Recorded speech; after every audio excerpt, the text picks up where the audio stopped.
प्यारे बच्चों, जैसा कि आप लोग क्लास 10th का यानी कि जो मैट्रिक का आप लोग फाइनल एग्जाम 2025 में देने जा रहे हो, आपका जो हिंदी का पेपर होगा बच्चों 17 फरवरी के दिन होगा। इसके लिए हम लोग जो है ना हिंदी का क्वेश्चन पेपर लेकर के हिंदी में हम लोग सब्जेक्टिव क्वेश्चन को देखेंगे जो कि बिल्कुल ही वायरल होगा। तो इसको याद कर लीजिएगा ताकि एग्जाम में ये जैसे ही आए आप बिल्कुल इसको बना दीजिएगा बच्चों। तो आइए फटाफट से स्टार्ट करेंगे बच्चों। प्रथम पाली के लिए आप लोगों का विषय कोड जो है 101 रहेगा। सेकेंड पाली के लिए 201 रहेगा। सेट कोड ये हमारा है फिलहाल। देखिएगा यहाँ पर 3 घंटा 15 मिनट का टाइम मिलेगा। आप चैनल वगैरह को सब्सक्राइब कर लेना। इस नंबर पे आप लोग मैसेज करके व्हाट्सएप ग्रुप ज्वाइन कर लेना। 98 355 16 710 पर आप अपना नेम, जिला का नेम, क्लास जो है ना 10th लिख के भेजना। और शाम में इसी चैनल पे 6 बजे क्लास होता है, तो जरूर आप लोग नेक्स्ट क्लास भी करना बच्चों। तो आइए यहाँ पर हम लोग फटाफट से स्टार्ट करते। तो बच्चों यहाँ पे आप लोग देखें, यहाँ पर जो आप लोगों से पहला क्वेश्चन पूछा है ना, पहला क्वेश्चन क्या बोला कि बिरजू महाराज का जो बिरजू महाराज अपना सबसे बड़ा जो है ना जज किसको मानते थे। तो बिल्कुल उत्तर इसका जो हो जाएगा, उत्तर होगा बिरजू महाराज अपना सबसे बड़ा जज जो है अपनी अम्मा को मानते थे। वो जब वे नाचते थे तो और अम्मा देखती थी, तब वे अम्मा से अपनी कमी या अच्छाई के बारे में पूछा करते थे। उसे जो ना बाबूजी से तुलना करके उनमें जो है ना निखार लाने का काम किया गया था। तो चलिए आगे तो बच्चों हमारा 2 नंबर क्वेश्चन यहाँ पर बोला जा रहा है कि बताइए रंगप्पा कौन था और मंगम्मा से क्या चाहता था। तो देखिएगा उत्तर हो जाएगा रंगप्पा मंगम्मा के गांव का एक बड़ा शौकीन आदमी था। वह यदा कदा जुआ भी खेलता था। रंगप्पा को जब पता चला कि मंगम्मा अपनी जो है ना मंगम्मा अपने जो है ना बेटे से अलग रहती है, तो वह उसके पीछे पड़ गया। उधार पैसे लेने और वापसी की बात करके सीधे रास्ते में तंग करने लगा। वह लालची और चरित्रहीन व्यक्ति था। तो इस प्रकार से इसका करेक्ट आंसर हो जाएगा। आगे हम लोग बात करेंगे तीसरा नंबर क्वेश्चन का, जाति प्रथा भारत में बेरोजगारी का एक प्रत्यक्ष और प्रमुख कारण कैसे बनी हुई है। तो देखिए जाति प्रथा भारत में बेरोजगारी का एक प्रत्यक्ष और प्रमुख कारण है, क्योंकि भारतीय समाज में श्रम विभाजन का आधार जाति जो ना जाति है, चाहे श्रमिक कार्य में कुशल हो या फिर ना हो। इसके अलावा और लिखिएगा ये उस रुचि में जो ना उस कार्य में रुचि रखता हो या ना। इस प्रकार हम कह सकते हैं कि जब श्रमिकों कार्य करने में दिल ना लगे तो दिमाग में कोई कार्य कुशलता जो ना पूर्वक कैसे प्राप्त कर सकता है। यही कारण है कि भारत में जाति प्रथा का प्रत्यक्ष और प्रमुख जो ना कारण बनी हुई है। आगे हम लोग बढ़ेंगे बच्चों। अगला क्वेश्चन हमसे 4 नंबर बोला, दही वाली मंगम्मा कहानी में बहू ने सास को मनाने के लिए कौन सा तरीका अपनाया। तो बिल्कुल उत्तर होगा बहू ने मंगम्मा को मनाने के लिए एक षड्यंत्र रचा, जिसके तहत उसने अपने बेटे को मंगम्मा के पास भेज दिया।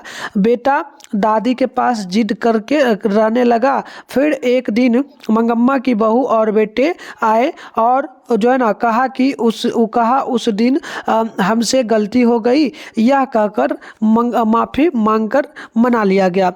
आइए बच्चों आगे हम लोग बात करेंगे नेक्स्ट क्वेश्चन का। तो हमारा 5वां नंबर है, खोखा किन मामलों में अपवाद था। तो देखिए खोखा अपने माता पिता की ढीली उम्र में पैदा हुआ था, इसलिए वह प्रकृति के नियम का अपवाद था। खोखा के माता पिता को उससे पहले सिर्फ लड़कियां आई थी, इसीलिए उसे प्यार दुलार के नाम पर सभी तरह की आज़ादी थी।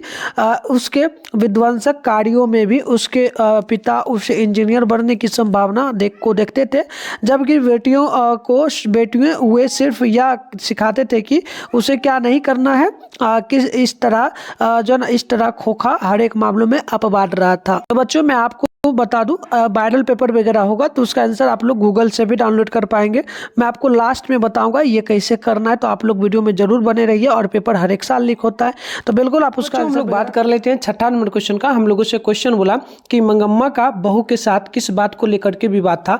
तो देखिएगा मंगम्मा का अपनी बहू के साथ में जो ना अधिकार को लेकर के विवाद था। मंगम्मा अपने बेटे और पतोह पर भी अपना अधिकार बनाए रखना चाहती थी, जिससे उसकी बहू मानने को तैयार नहीं थी, और यही बात जो है ना विवाद का बना। तो चलिए अगला क्वेश्चन 7वां नंबर है, बहादुर के नाम पर से दिल बहादुर क्यों उड़ा दिया गया, विचार करें। तो देखिए प्रथम बार जब निर्मला ने बहादुर से उसका नाम पूछा तो नाम बहादुर ने अपना नाम दिल बहादुर बताया। यहाँ पर शब्द का अभिप्राय क्या होगा, जो ना भावनात्मक परिवेश है। बहादुर को बहादुर को जो है ना उदारता से दूर रहकर मन और मस्तिष्क से केवल अपने घर के कार्यों में लीन रहने का उपदेश दिया गया। इस प्रकार से निर्मला द्वारा उसके नाम से जो है ना दिल शब्द उड़ा दिया गया।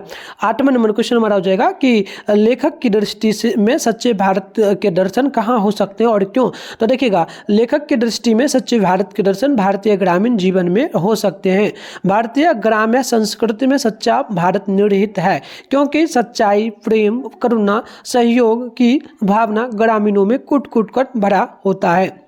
आइए 9वां नंबर क्वेश्चन को देखते हैं। बोला गया हम लोगों से लक्ष्मी कौन थी, जो है ना उसका पारिवारिक स्थिति का चित्र जो है ना प्रस्तुत कीजिए। तो देखिए, लक्ष्मी एक दिनहीन महिला थी। उसके पति कलकत्ता में रहकर नौकरी करता था। वह जो पैसा भेजता था उससे बच्चों के साथ लक्ष्मी का भरण पोषण संभव नहीं था। उसके पास जो है ना मात्र 1 बीघा भूखंड जो है ना 1 बीघा जो है ना भूखंड था। बच्चों इसके बाद ध्यान रखिएगा कि प्रकृति के प्रकोप के कारण उसमें हल चलाने के पैसे भी बेकार जाते थे। अतः जो ना तहसीलदार के यहाँ काम काज करके वो आजीविका चलाती थी। उसका बड़ा बेटा उच्चैत, 2 बेटियां तथा एक नन्हा मुन्ना और अपने स्वयं का भरण पोषण की सारी जिम्मेदारियां उसी पर थी। अतः उसका पारिवारिक स्थिति दयनीय थी। बात हम लोग करेंगे 10 नंबर क्वेश्चन का। हम लोगों से बोला देवनागरी लिपि के अक्षरों में स्थिरता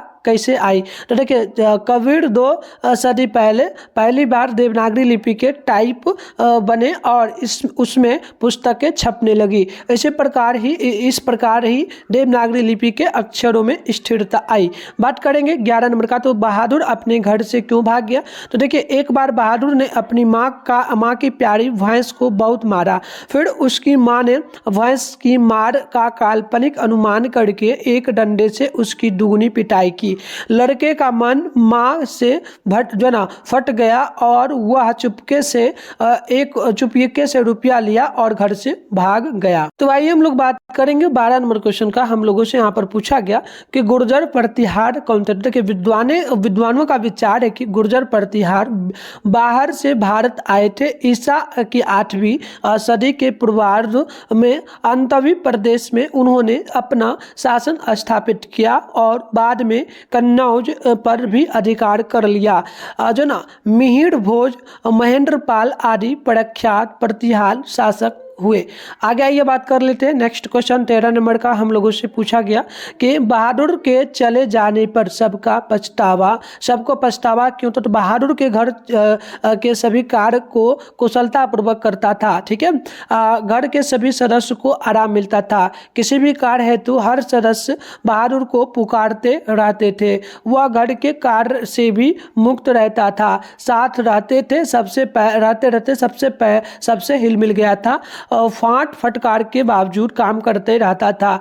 यही सब कारणों से उसके चले जाने पर सबको पछतावा होता है। आइए ये क्वेश्चन देखिए, थोड़ा लंबा होगा हमारा। 14 नंबर क्वेश्चन, मंगू को अस्पताल में क्यों नहीं भर्ती करानी चाहती थी। माँ भर्ती क्यों नहीं करानी चाहते थे। तो बिल्कुल तो माँ अस्पताल को गौशाला की उपमा देती थी। उनका मानना था कि जब माँ होकर वह अपनी संतान की सेवा नहीं कर सकती है तो अस्पताल वालों को क्या पड़ी है। मंगू जन्म से पागल और गूंगी थी। उसे तो पेशाब पैखाना कहाँ करना और कहाँ ना करना इसका भी ख्याल नहीं रहता था और ना कपड़े आदि का ही। रात भर माँ उस पर ध्यान रखती थी। पेशाब करने पर वस्त्र बदल देती थी। ओढ़ना हटाने पर पुनः ओढ़ा देती थी। थोड़ा सा इसमें और आप अगर लिखना चाहो तो लिख देना, नहीं तो इतना भी लिखोगे तो काफ़ी होगा। अपने हाथों से मंगू के मुंह में भोजन डालती थी, यानी मंगू का सारा काम स्वयं माँ करती थी। इसलिए उन्हें लगता था कि अस्पताल में इस प्रकार कौन देखभाल करेगा। निस्वार्थ भाव से माँ ही अपनी संतान की विश्वस्तता का ख्याल रख सकती है। इसी कारण वह हर सलाह देने वाले को यह कहकर डांट देती थी कि अपनी संतान की सेवा ना करके अस्पताल में भर्ती करना अपंग जानवरों की गौशालाओं में भर्ती कर आने जैसा ही होगा। इन्हीं कारणों से वह मंगू को अस्पताल में भर्ती नहीं कराना चाहती थी। आइए बात करते हैं 15 नंबर का। बिरजू महाराज कौन से वाद्य बजाते थे? तो बिरजू महाराज सितारा, गिटार, हारमोनियम, बांसुरी इत्यादि वाद्य यंत्र बजाते थे। आइए हम लोग बात करेंगे 16 नंबर का। 16 नंबर हम लोगों से बोला गया, परंपरा का ज्ञान किनके लिए सबसे ज़्यादा आवश्यक है और क्यों? देखिए, जो लोग साहित्य में युग परिवर्तन करना चाहते हैं, क्रांतिकारी साहित्य की रचना चाहते हैं, उनके लिए साहित्य की परंपरा का ज्ञान आवश्यक है, क्योंकि साहित्य की परंपरा से प्रगतिशील आलोचना का ज्ञान होता है, जिससे साहित्य की धारा को मोड़कर नए प्रगतिशील साहित्य का निर्माण किया जा सकता है। आइए 17 नंबर का बात कर लेते हैं। किनके साथ नाचते हुए बिरजू महाराज को पहली बार प्रथम पुरस्कार मिला? तो देखिए, शंभू महाराज चाची जी एवं बाबूजी के साथ नाचते हुए बिरजू महाराज को पहली बार प्रथम बार पुरस्कार मिला था। आइए हम लोग अगला क्वेश्चन देखेंगे। 18 नंबर को बोला गया, लखनऊ और रामपुर से बिरजू महाराज का क्या संबंध है? तो बिरजू महाराज का जन्म लखनऊ में हुआ था। रामपुर के महाराज जी का अत्यधिक जो समय व्यतीत हुआ एवं वहाँ विकास का जो सुअवसर मिला। नेक्स्ट क्वेश्चन है 19, मछलियों को लेकर बच्चों की क्या अभिलाषा थी? तो देखिए, मछलियों को लेकर के बच्चों के मन में अभिलाषा थी कि एक मछली पिताजी से मांगकर उसे कुएं में डालकर बहुत बड़ी करेंगे। आइए लास्ट क्वेश्चन इस वीडियो का होगा, रसखान ने माली मालिन किन्हें और क्यों कहा? तो कवि ने माली मालिन कृष्ण और राधा को कहा है, क्योंकि राधा कृष्ण के प्रेम युगल को प्रेम भरे नेत्र से देखा है। यहाँ प्रेम को वाटिका मानते हैं और उस प्रेम वाटिका में माली मालिन कृष्ण राधा को मानते थे। तो बच्चों, इस क्लास में हम लोग बस 20 क्वेश्चन को ही देखेंगे, जो काफ़ी इंपॉर्टेंट है। याद कर लीजिए, इसको पेन कॉपी निकाल करके लिख लीजिए, ठीक है। नंबर वगैरह मैंने दे दिया, 98 355 16 710 पर आप अपना नेम, जिला का नेम, क्लास 10th लिख के भेजेंगे, हम आपको ग्रुप में भी ऐड कर देंगे। इसके अलावा आप चैनल को सब्सक्राइब करके नोटिफिकेशन को जरूर ऑल पे प्रेस कर लीजिए, वीडियो को लाइक कर लीजिए और शेयर वगैरह कर लीजिए वीडियो को। चलिए मैं आपको ये भी बताता हूँ कि इसका आंसर अगर पेपर वगैरह आउट होगा सारे सब्जेक्ट का, तो आप आंसर गूगल से डाउनलोड कर पाएंगे। कैसे करना है फटाफट से सीख लेते हैं हम लोग। इसके लिए बच्चों, सबसे पहले तो हम अपने फोन में क्या करेंगे, गूगल को पैन करके मिठुन स्टडी सेंटर आप लोग सर्च कर लेंगे। सर्च कर लेने के बाद ऊपर करिएगा, यहाँ पर फर्स्ट में आपके सामने मिठुन स्टडी सेंटर का ऑफिशियल वेबसाइट मिलेगा। इस पर जैसे ही क्लिक करिएगा तो इस प्रकार से जो इंटरफेस बन होगा, थोड़ा सा ऊपर करिएगा, यहाँ पर देखो व्हाट्सएप ग्रुप लिंक लिखा और टेलीग्राम ज्वाइन लिखा है। ज्वाइन पे क्लिक करेंगे, फॉलो करने का ऑप्शन देगा, कर लीजिएगा, क्योंकि सबसे पहले जो है आपको इसी ग्रुप में आंसर की मिलेगा, ठीक है। तो दोनों ग्रुप को ज्वाइन कर लीजिएगा। इसके अलावा टेस्ट वगैरह देना चाहते हैं, यहाँ पर लाइव टेस्ट लिखा है, इस पर क्लिक करके टेस्ट आप दे सकते हैं। थोड़ा नीचे बढ़ना है, यहाँ पर भी आंसर आपको मिलेगा। क्लास 10th का सेशन आपको यहाँ पर जो है देखने को मिलेगा। ये रहा क्लास 10th का सेशन। यहाँ पर देखो, ये फर्स्ट में जो लिखा हुआ है इस पर नहीं क्लिक करना है, दूसरा नंबर वाला, ना ही तीसरा नंबर वाला।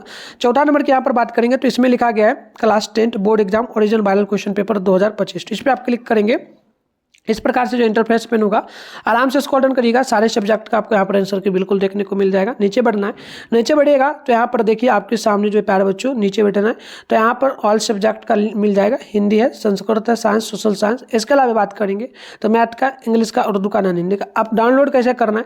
डाउनलोड करने के लिए सिंपल सा है, इंग्लिश हिंदी लिखा है, सामने डाउनलोड लिखा है, इस पर क्लिक करेंगे, सारे सेट का आंसर अगर लीक होगा पेपर तो मिल जाएगा। इसके अलावा बच्चों और भी आप लोग जो है, इसके अलावा बच्चों आप गूगल में बेगूसराय help.com भी सर्च कर सकते हैं, ठीक है।